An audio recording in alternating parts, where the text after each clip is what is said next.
Assalamualaikum warahmatullahi wabarakatuh.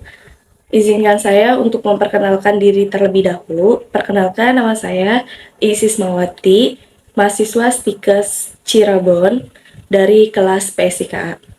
Di sini saya berkesempatan untuk menjalankan tugas dari Miss Helpi MKEP selaku dosen pengampu mata kuliah Keperawatan Medikal Bedah 2. Di sini saya akan menjelaskan tentang apa itu gagal ginjal kronik.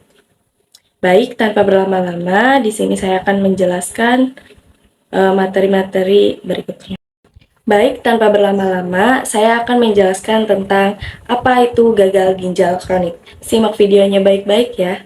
Sebelum saya menjelaskan tentang apa itu gagal ginjal kronik, apakah kalian sudah tahu tentang apa gagal ginjal kronik itu sendiri? Baik, di sini ada pengertian gagal ginjal kronik.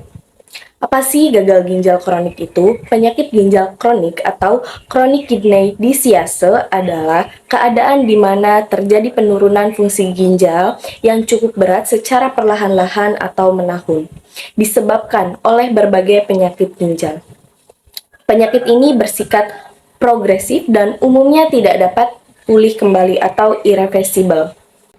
Gejala penyakit ini sendiri umumnya adalah tidak ada nafsu makan, mual, muntah, pusing, sesak napas, rasa lelah, edema pada kaki dan tangan, serta uremia. Apabila nilai glomerular filtration rate atau GFR atau tes clearance creatinine disingkat TKK kurang dari 25 ml atau menit, diberikan diet rendah protein menurut Almatsier 2000. Baik, selanjutnya ada anatomi gagal ginjal kronik. Di sini ada foto anatomi gagal ginjal kronik. Saya akan menjelaskan anatominya, yaitu ginjal adalah dua buah organ berbentuk menyerupai kaca merah yang berada di kedua sisi tubuh bagian belakang atas, tepatnya di bawah tulang rusuk manusia. Ginjal sering disebut di bawah pinggang. Bentuknya seperti kacang dan letaknya di sebelah belakang rongga perut, kanan kiri dan tulang punggung. Ginjal kiri letaknya lebih tinggi daripada ginjal kanan. Berwarna merah keunguan. Setiap ginjal panjangnya 12 sampai 13 cm dan tebalnya 1,5 sampai 2,5 cm. Pada orang dewasa, beratnya kira-kira 140 gram. Pembuluh-pembuluh ginjal semuanya masuk dan keluar pada hilus atau sisi dalam. Di atas setiap ginjal menjulang sebuah kelenjar yang disebut suprarenalis. Ini menurut Irianto 2013. Lalu selanjutnya ada fisiologi gagal ginjal kronik. Mekanisme utama nefron adalah untuk membersihkan atau menjernihkan plasma darah dari zat-zat yang tidak dikehendaki tubuh melalui penyaringan atau difiltrasi di glomerulus, dan zat-zat yang dikehendaki tubuh direabsorpsi di tubulus.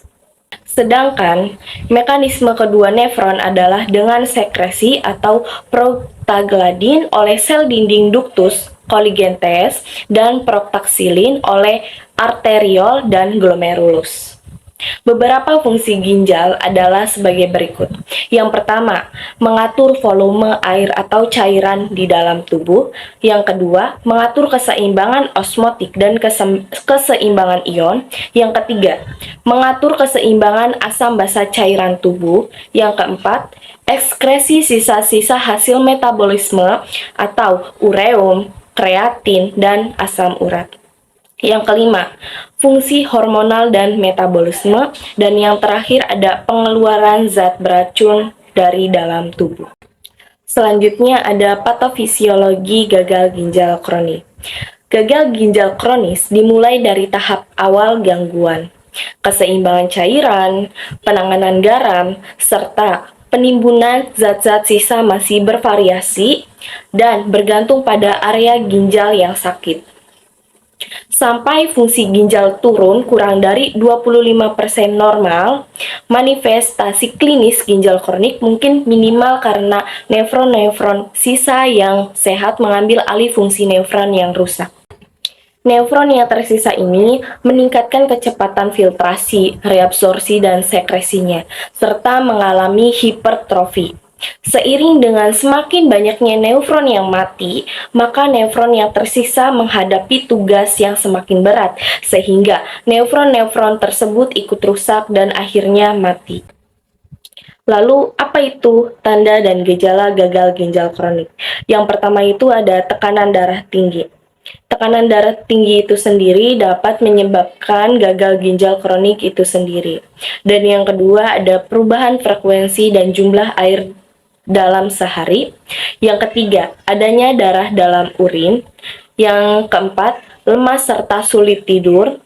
Kelima, kehilangan nafsu makan. Keenam, sakit kepala.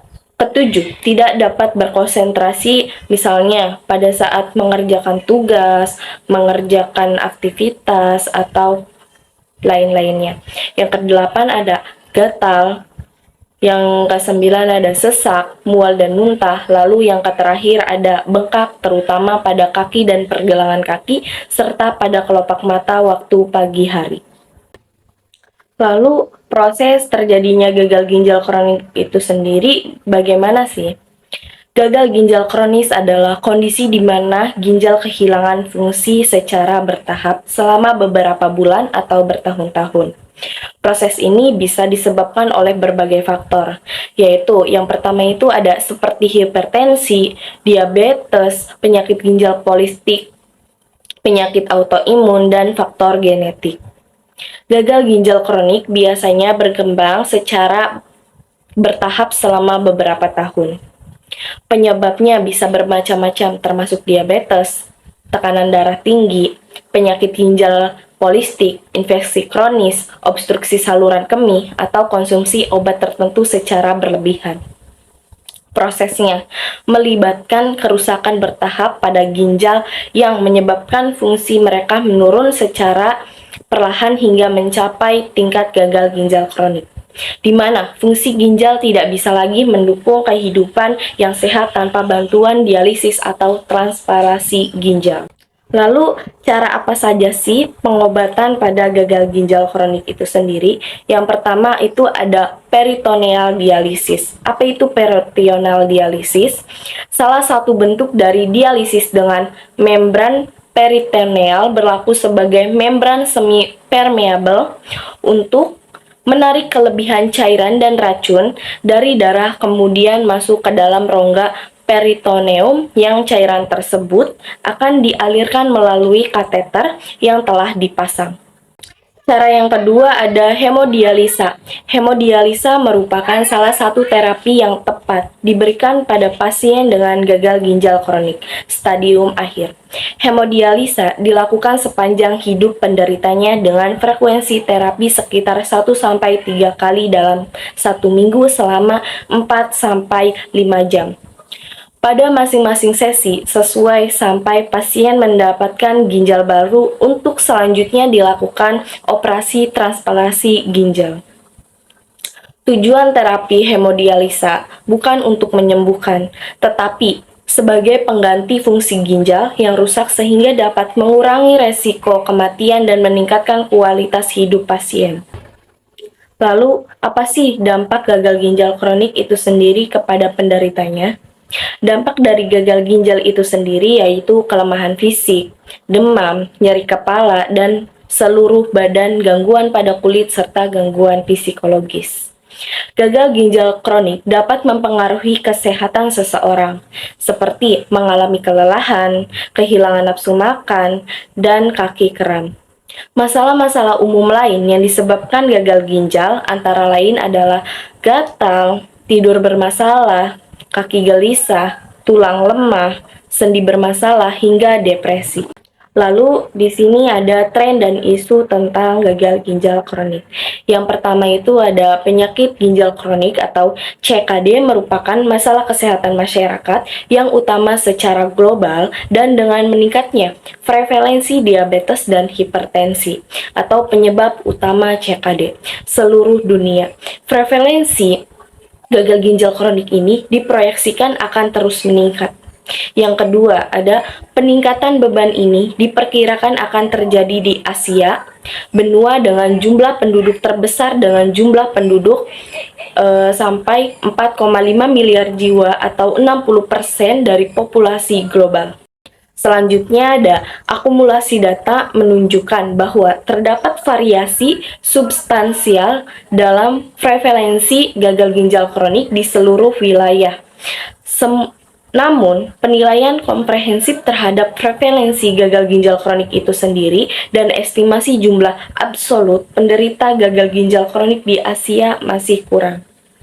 Yang keempat ada penelitian ini dilakukan melalui Asia Renal Collaboration, yaitu sekelompok meneliti internasional yang mewakili dan menyumbangkan data studi kohort terhadap penderita gagal ginjal kronik dan kawasan Asia Pasifik. Sepengetahuan kami, penelitian ini merupakan tinjauan kolaborasi pertama yang mengonsolidasikan data yang tersedia mengenai prevalensi gagal ginjal kronik di Asia. Hasil kami menunjukkan variasi substansial dalam prevalensi gagal ginjal kronik, yaitu 7, persen sampai 34,3% di seluruh Asia.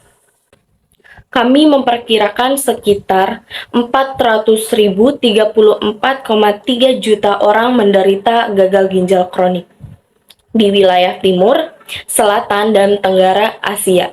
Dengan sebagai besar beban penyakit terjadi di Tiongkok dan India, hingga 4.099,9 juta dari jumlah keseluruhan penderita gagal ginjal kronik.